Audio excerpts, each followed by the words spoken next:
പുതിയൊരു വീഡിയോയിലേക്ക് എല്ലാവർക്കും സ്വാഗതം. ഇന്ന് നമ്മൾ തയ്യാറാക്കാൻ പോകുന്ന നല്ലൊരു സ്നാക്സ് ആണ്. അതിനായിട്ട് ഒരല്പം അരിപ്പൊടി നമ്മൾ എടുത്തിട്ടുണ്ട്. പിന്നീട് നമ്മൾ എടുത്തിരിക്കുന്നത് ഒരല്പം മൈദയാണ്. ഒരല്പം ചെറുകായ നമ്മൾ എടുത്തിട്ടുണ്ട്. ചീകിയെടുത്ത വെല്ലം. ഇനി ഇത് തയ്യാറാക്കുവാനായിട്ട് ഒരു ബൗൾ എടുത്തതിന് ശേഷം ബൗളിലേക്ക് നമുക്ക് ഈ അരിപ്പൊടി ഇട്ട് കൊടുക്കാം. മൈദ മാവ് കൂടി ഇട്ട് കൊടുക്കാം. ഉപ്പ്, ഒരര സ്പൂൺ ജീരകം. ഇതിലേക്ക് നമുക്ക് ഒരല്പം മഞ്ഞൾപ്പൊടി കൂടി ഇട്ട് കൊടുക്കാം. ഇനി ഇതിലേക്ക് ഒരു ചെറു ചൂടുവെള്ളം ഒഴിച്ചു കൊടുക്കാം. എന്നിട്ട് ഇത് നന്നായി ഒന്ന് മിക്സ് ചെയ്തെടുക്കാം. പൊടികൾ നമ്മൾ നന്നായി ഒന്ന് കുഴച്ചെടുത്തിട്ടുണ്ട്. ഇനി ഈ മാവ് ഇതുപോലെ ഇവിടെ ഇരിക്കട്ടെ. ഒരു പാൻ അടുപ്പത്ത് വെച്ച് കൊടുത്ത് ഞാൻ പാനിലേക്ക് ഒരു സ്പൂൺ ജീരകവും 2 ഏലക്കയും ഇട്ട് കൊടുത്തിട്ടുണ്ട്. ഇനി ഇതൊന്ന് നമുക്കൊന്ന് വറുത്തെടുക്കണം. ആ ജീരകത്തിൻ്റെ ആ കളറൊന്ന് മാറി വരുന്ന സമയം നമുക്ക് ഇതൊരു പാത്രത്തിലേക്ക് മാറ്റി കൊടുക്കാം. മാറി വന്നിട്ടുണ്ട്. ഇത് നമുക്കൊരു പാത്രത്തിലേക്ക് മാറ്റി വെക്കാം. ഇത് നമ്മൾ പാൻ അടുപ്പത്ത് വെച്ച് കൊടുത്തിട്ടുണ്ട്. ഇതിലേക്ക് നമുക്ക് തേങ്ങ ഒരല്പം ഇട്ട് കൊടുക്കാം.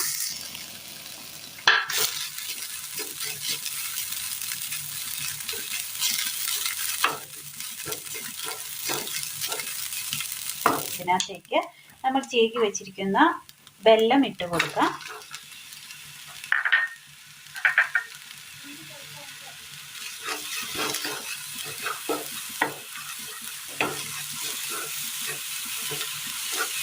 അധികം ഒച്ച വെക്കണ്ട.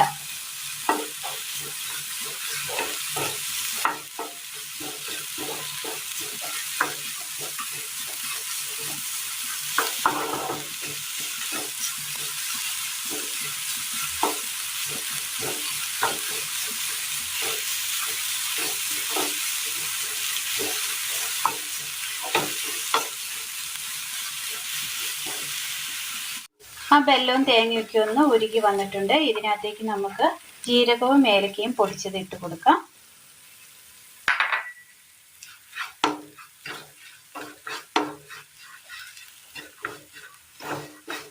തീ ഓഫ് ചെയ്തിട്ടുണ്ട്. മാവ് നമ്മൾ 4 ഉരുളകളാക്കി എടുത്തിട്ടുണ്ട്. അതിൽ ഒരു ഉരുള നമ്മൾ ഇതുപോലെ നമ്മളൊന്ന് പരത്തി എടുത്തിട്ടുണ്ട്. ഇനി ഈ പരത്തിയെടുത്ത ഇതിനകത്തേക്ക് നമ്മൾ ഈ തയ്യാർ ചെയ്ത് വെച്ചിരിക്കുന്ന ഈ വെല്ലത്തിൻ്റെയും തേങ്ങയുടെയും കൂട്ട് ഒന്ന് വിതറി കൊടുക്കാം. ഇതുപോലെ നമ്മൾ ചെയ്ത് കൊടുത്തിട്ടുണ്ട്. ഇനി നമുക്ക് ഇതിലേക്ക് ഒരു ചെറുകായ ഫുള്ളോട് കൂടി ഒന്ന് വെച്ച് കൊടുക്കാം. ഇനി ഇതൊന്ന് നമുക്ക് കവർ ചെയ്തെടുക്കണം. 4 സൈഡും അങ്ങോട്ടും ഇങ്ങോട്ടും മടക്കിയതിന് ശേഷം ഒന്ന് കവർ ചെയ്തെടുക്കാം. അതുപോലെ എല്ലാം ഒന്ന് നമ്മൾ മടക്കി ചുരുട്ടി എടുത്തിട്ടുണ്ട്. ഇനി ഇത് നമുക്ക് ഇഡ്ഡലി തട്ട് നമ്മൾ വെച്ച് കൊടുത്തിട്ടുണ്ട്. ഇതിനകത്തേക്ക് നമുക്ക് ഒന്ന് ഇതെല്ലാം കൂടി ഒന്ന് വെച്ച് കൊടുത്തൊന്ന് ആവി കയറ്റിയെടുക്കാം.